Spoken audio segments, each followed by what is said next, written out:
Ya le han visto, está ya conmigo y con todos ustedes Jesús Toledano para abrir una nueva sección de historias de la Burgati, que es lo que hacemos cada jueves más o menos a esta hora. Jesús, ¿cómo estás? Buenas noches. Muy bien, Eneca, buenas noches. Bienvenido, ¿cómo ha ido la semana? Fenomenal, francamente bien.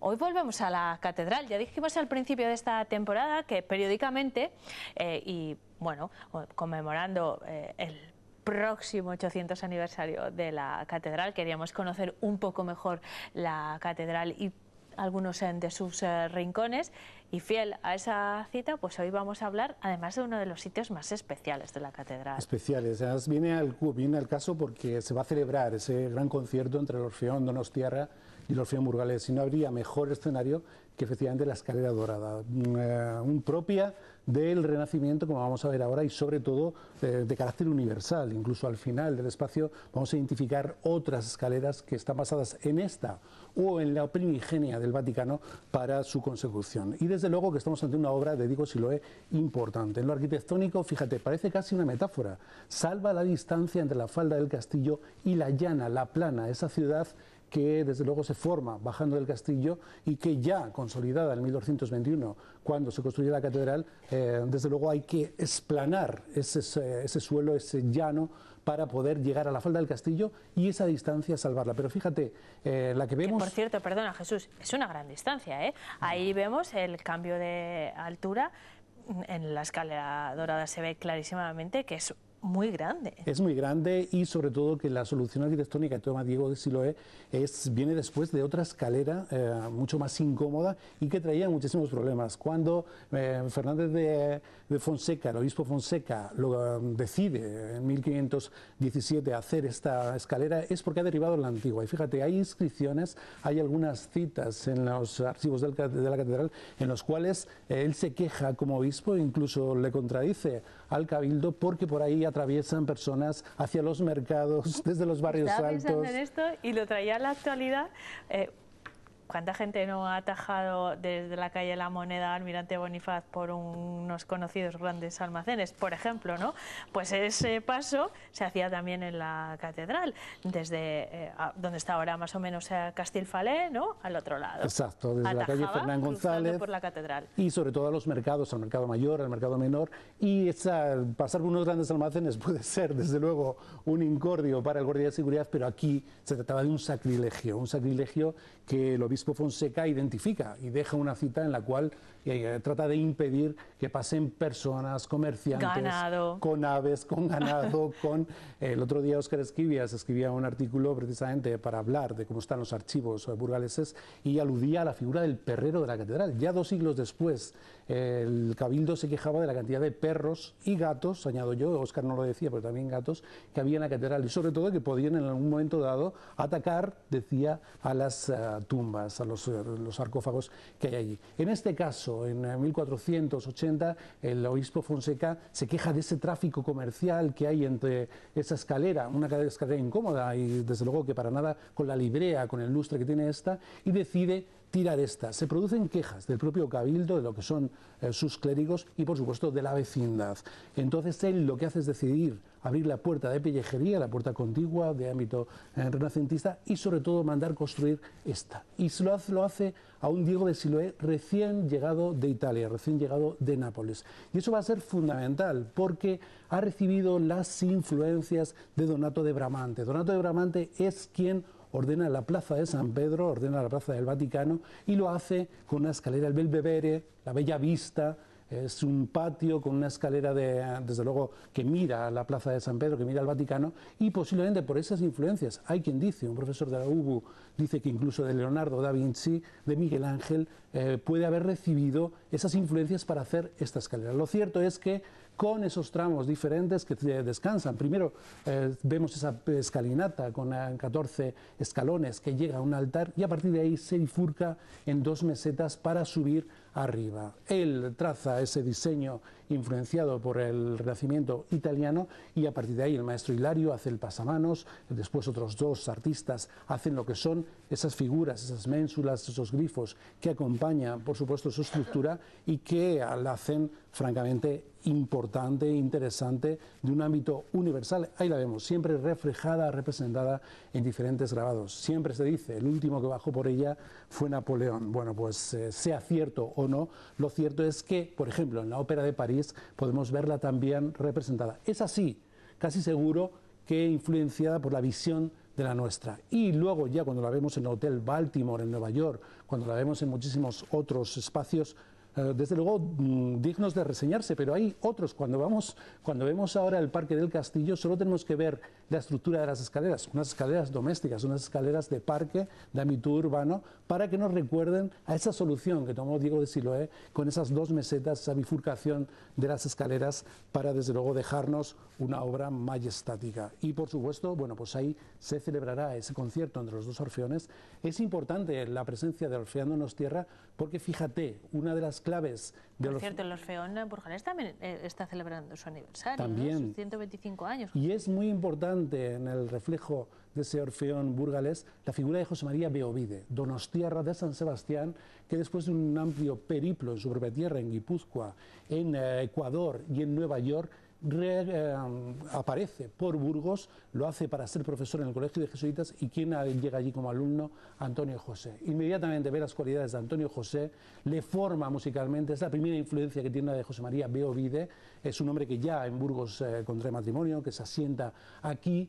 Yo le oí a Yagüe, me lo contó muchas veces, que casi tenía un conservatorio en jesuitas porque era capaz de vislumbrar inmediatamente un talento musical y relanzarle y formarle. Eso lo hace con Antonio José y va a ser precisamente uno de sus directores. Por lo tanto, esa fusión, esa imbricación el viernes entre el Orfeón Burgalés y el Orfeón Donostierra es importante y no podía ser en ningún otro sitio mejor que desde luego en la Escalera Dorada. Bueno, es un sitio emblemático, sin duda, de la Catedral de Burgos, que va a protagonizar algunos episodios de estas historias de la Burgati, porque nos sumamos de esta manera también a la conmemoración de su 800 aniversario. Pero vamos a cambiar de tema, aunque esto daría para mucho más. Jesús Toledano ha traído una imagen que quiero que vean. Yo creo que nuestros espectadores no van a saber de quién vamos a hablar, pero vean la imagen, aquí la tienen. Bueno, puede ser el cantante de Led Zeppelin, puede ser Ozzy Osbourne, no sé yo, de un grupo musical de los 70, ¿no? Entre el hippie, el sonido disco, no lo sé. Pues es alguien que ustedes conocen muy bien. Lo desvelamos, Jesús, ¿quién es? Adelante. Igual si vemos esta otra foto, bueno, vamos a ver el proceso de transformación, aquí lo tienen.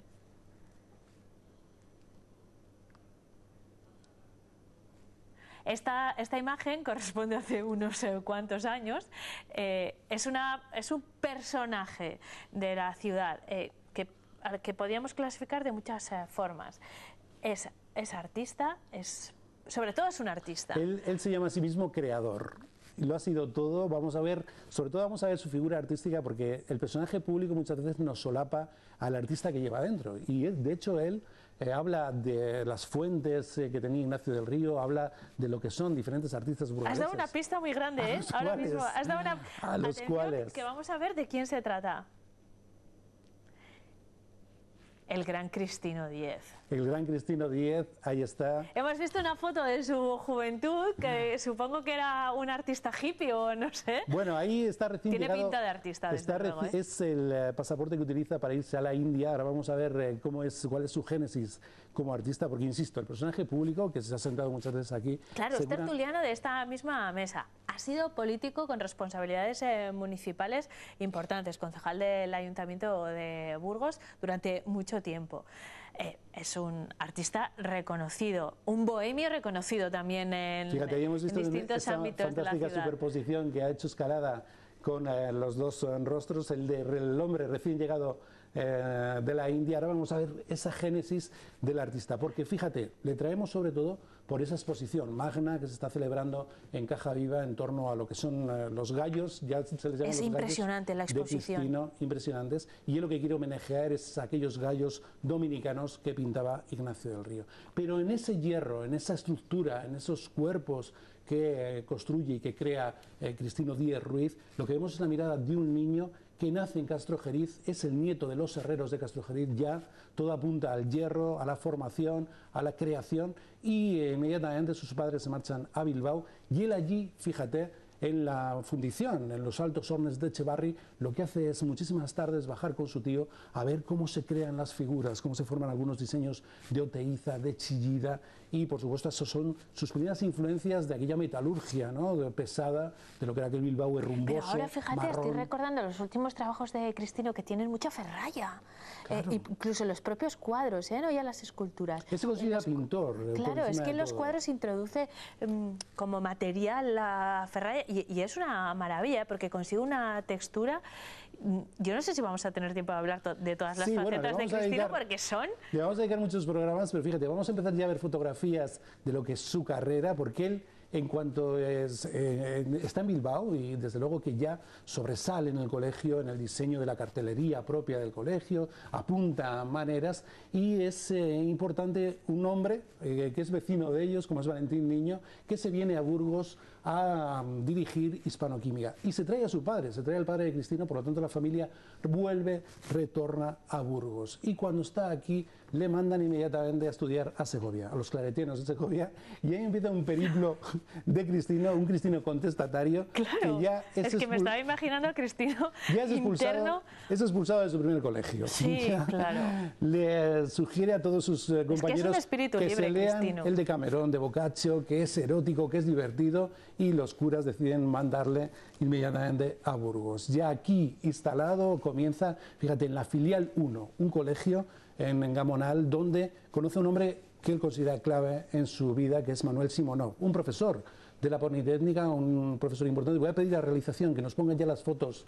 No vamos a poder ver esas fotos, Jesús, pero no pasa nada. Cuéntanos la historia, que es muy interesante. Bueno, pues conoce a Manuel Simonov, un hombre clave en lo que es su vida, y por supuesto recibe las primeras enseñanzas técnicas, las primeras enseñanzas de lo que son, él se considera el rey del podespán, porque traza con un hilo cualquier figura geométrica, lo vemos en las carrozas, que crea y que por supuesto, bueno, pues son importantes. A partir de ahí, en esas primeras enseñanzas está 5 años en la Academia de Dibujo. Ya hemos tratado aquí la importancia de la Academia de Dibujo en la vida de muchos artistas burgaleses, y recibe una beca de la Diputación, también la recibió Antonio José en lo musical en su día, para ir a la Escuela de Bellas Artes de Madrid. Pero dura 5 meses porque decide hacer un cartel contra el rectorado. Estamos en plena transición, luchas políticas en la universidad, y le expulsan precisamente a Burgos. Y se viene a pintar los carteles del Cine Avenida. Muchos lo hemos conocido pintando incluso el mural que había muchas veces, en los además, bajos del Cine Avenida, fantásticos, y que por supuesto, bueno,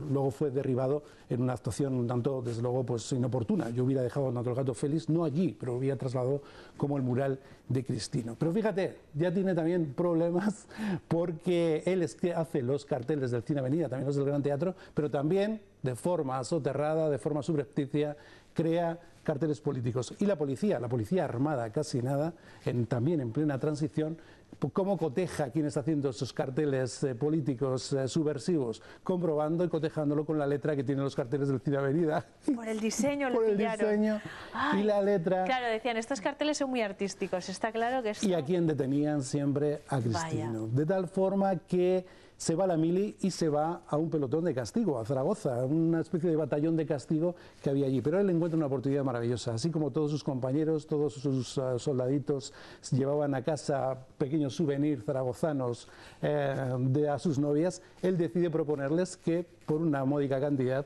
les hace retratos de sus novias. Y claro, imagínate, se convierte en el rey del cuartel, de tal forma que se podía permitir venir de Zaragoza en coche a Burgos, tener desde luego una vida y un poder adquisitivo impropio de lo que era un soldado. Comienza ya ese periplo contestatario, digamos, de Cristino. Jesús, te voy a proponer una cosa, porque nos quedan solo 2 minutos y no hemos podido ver esas sobre todo las imágenes, que son muy importantes.